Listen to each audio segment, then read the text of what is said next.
A organela mais importante das plantas, com certeza, é essa que a gente vai falar hoje.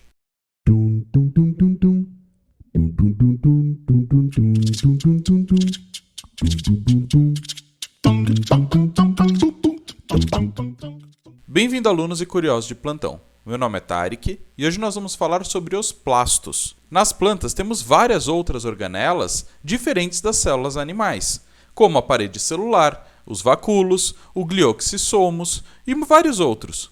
Porém, tem uma organela que é talvez a mais importante da célula vegetal e ainda não falamos sobre ela, o famoso plasto. Essas organelas têm teorias diferentes de como que elas se originaram nas células vegetais, mas as teorias são semelhantes às encontradas nas mitocôndrias das células animais, como comentamos na aula de mitocôndrias, a famosa teoria endossimbiótica. Ou seja, possivelmente em algum momento da história, essas organelas eram cianobactérias que sofreram endossimbiose e permaneceram dentro das células vegetais. Então, podemos dizer que os plastos vieram de um outro plasto anterior na célula. Isso é corroborado quando identificamos o DNA e os ribossomos dentro dessa estrutura. Mas antes de continuar, eu sugiro que vocês vejam a aula de fotossíntese aqui do canal. Lá nós explicamos direitinho os processos de fotossíntese e muitos nomes que vamos falar a partir de agora ficarão mais claros depois que você ver aquela aula. É apenas uma sugestão, mas é importante que você vá ver. Se você já viu aquela aula, então vamos continuar. Em essência, os plastos, em especial o cloroplasto, que é mais complexo, é composto por uma bolsa formada por duas membranas contendo uma matriz em seu interior. Nessa matriz, nós temos um sistema de membranas saculiformes achatadas que a gente chama de tilacoides. A membrana dos tilacoides é uma bicamada lipídica e possui lipídios ácidos, importantes na manutenção da integridade dos fotossistemas. Além disso, elas possuem uma grande quantidade de galactolipídios e ácidos linolênicos, o que auxilia na fluidez da membrana. Essa estrutura única requer uma cascata de reações complexas para ser sintetizada, envolvendo o transporte de vários precursores lipídicos através de vesículas endoplasmáticas. Essa estrutura também é composta por uma série de proteínas integrais e periféricas que estão relacionadas com os processos de fotossíntese. Os tilacoides se organizam uns sobre os outros, formando uma estrutura cilíndrica, que lembra uma pilha de moedas. Cada pilha recebe o nome de granum, que significa grão em latim, e irá aumentar a superfície de contato e gerar mais espaço para a realização da fotossíntese. Além disso, cada um dos plastos possui pigmentos muito importantes para desempenhar uma função fundamental na planta, e a gente vai falar daqui a pouquinho deles.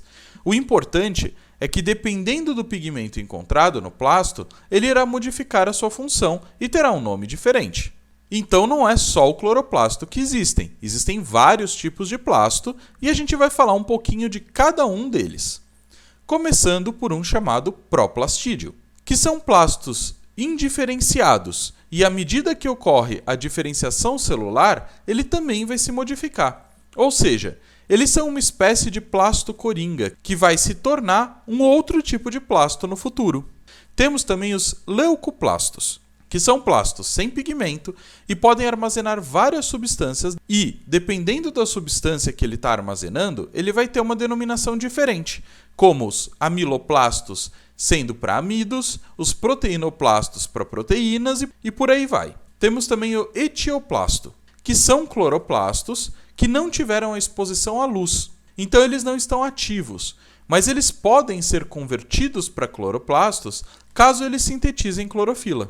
Na sequência, nós temos os xantoplastos, que têm uma coloração amarela, porque eles possuem no seu interior um pigmento carotenoide, a xantofila, que vai dar uma cor amarela. A cor do mamão, da cenoura, por exemplo, é devido a grande número de xantoplastos existentes nesses vegetais. Temos também os eritroplastos, que são caracterizados pela abundância do pigmento carotenoide em seu interior, o licopeno, que vai dar uma coloração avermelhada. O tomate, por exemplo, tem essa substância em grande quantidade. Temos também os cromoplastos, que são os filtros protetores. O surgimento desses plastos nas plantas só vai acontecer quando elas crescem em locais muito iluminados E daí vai acontecer uma proliferação desse tipo de plasto para proteger as estruturas sensíveis à luz. Por fim, nós temos os cloroplastos, que são organelas formadas por essas duas membranas com as estruturas discoidais internas. Ela é a sede da fotossíntese, pois ela contém moléculas de clorofila que capturam a energia solar. A clorofila, por sinal, dá a cor verde. E elas vão produzir moléculas como a glicose, que poderá ser utilizada pela mitocôndria para fazer a geração de energia em forma de ATP. São encontradas com mais frequência nas regiões mais expostas à luz das plantas, como as folhas e os caules jovens. Tudo aquilo que é verdinho na planta. Podemos encontrar diferentes pigmentos dentro dessa organela, sendo que nós temos a clorofila do tipo A, que ocorre em todos os seres clorofilados, como algas e plantas. Temos também a clorofila do tipo B, que vai ocorrer junto com a clorofila do tipo A e vai conseguir absorver raios de luz diferentes da clorofila do tipo A, aumentando a possibilidade de fazer a fotossíntese. Também nós temos que dizer que dentro dos cloroplastos nós temos carotenoides, que são pigmentos solúveis em solventes orgânicos de coloração amarelada, alaranjada ou avermelhada. E eles vão ter também a função de absorver luz e de reservar energia. Um detalhe que vale ressaltar é que nas algas o termo leucoplasto, que a gente comentou antes, é utilizado para se referir a um plastídeo sem pigmentação, só que com função diferente do que nas plantas. Já os etioplastos, os amiloplastos e os cromoplastos são específicos apenas das plantas e não vão ocorrer nas algas. Agora, eu preciso ressaltar que se você quiser se aprofundar na fotossíntese, eu sugiro que você veja o vídeo de fotossíntese aqui do canal. Eu espero que vocês tenham gostado do vídeo, curtam, compartilhem e se inscrevam no canal para novas aulas de biologia. Muito obrigado!